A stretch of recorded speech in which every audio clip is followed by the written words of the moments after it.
கடந்த ஆட்சியிலும் சட்டம் ஒழுங்கு கட்டுப்பட்டு இந்த ஆட்சியிலும் சட்டம் ஒழுங்கு ஆட்சியில் தான் மாறி கட்சியில் தான் மாறி இருக்கு அந்த ஆட்சியில் மாற இல்லை. நாங்கள் கடந்த முறையும் அதை தான் சொன்னோம். இப்போ 10 நாள் கூட ஆகலை இன்னும் வந்து இந்த ஆட்சிக்கு வந்து உடனே வந்து இந்த மாதிரியான குற்றச்சாட்டுகள்ங்கிறது வந்து ஒரு உள்நோக்கத்தோடு சொல்லப்படுவதாக நான் பார்க்குறேன். 10 நாள் கூட ஆகலை. அவர் வந்து முதலமைச்சராகி இன்னும் 10 நாள் கூட ஆகலை.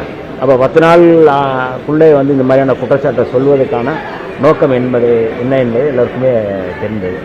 இன்னும் இந்த அரசு வந்து முழுமையாக சட்டம் ஒழுங்கை வந்து கைப்பற்றி அல்லது சட்டம் ஒழுங்கை வந்து நிலைநிறுத்துவதற்கு இந்த அரசுக்கான கால அவகாசம் இருக்கிறது. இப்பொழுதுதான் அதிகாரிகளை இன்றைக்கு தான் ஏடிஜிபி அவர்கள் வந்து இன்றைக்கு தான் வந்து பதவி ஏற்றிருக்கிறார்.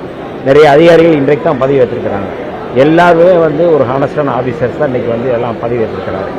அதை இனி வந்து இவர்கள் வந்து எப்படி செயல்படுறார் என்பதை பொறுத்து தான் எங்களுடைய விமர்சனங்களும். கட்டாயம் தமிழ்நாட்டு மக்களுடைய உணர்வுகளை பிரதிபலிக்கக்கூடிய, தமிழ்நாட்டு மக்களுடைய அந்த எண்ணத்தை வந்து நடைமுறைப்படுத்தக்கூடிய வகையில் தான் இந்த ஆட்சி இருக்க வேண்டும், இருக்கும் என்று நாங்கள் நம்புகின்றோம். விடுதலை சிறுத்தைகளும் அப்படித்தான் நாங்கள் வந்து செயல்படும்.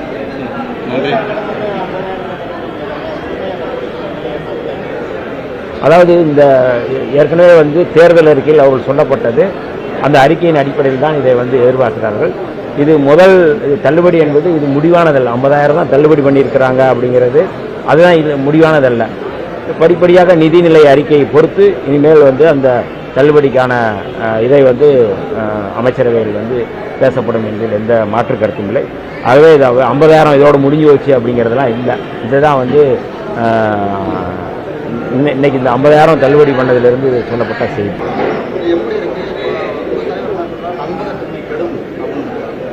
அதுதான் என்னுடைய கருத்து.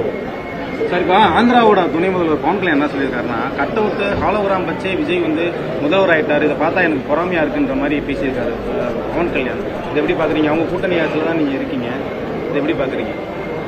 இந்த பவன்குமார் பவர் ஸ்டார் பவன் கல்யாண் தானே, அவருக்கும் அந்த மாதிரி வந்து அவர் துணை முதல்வராக இருக்கிறாரு. அவருடைய ஆந்திராவிலையும் வந்து அவருக்கு அந்த மாதிரி இருந்தது, உங்களுக்கு எல்லாருக்குமே தெரியும்.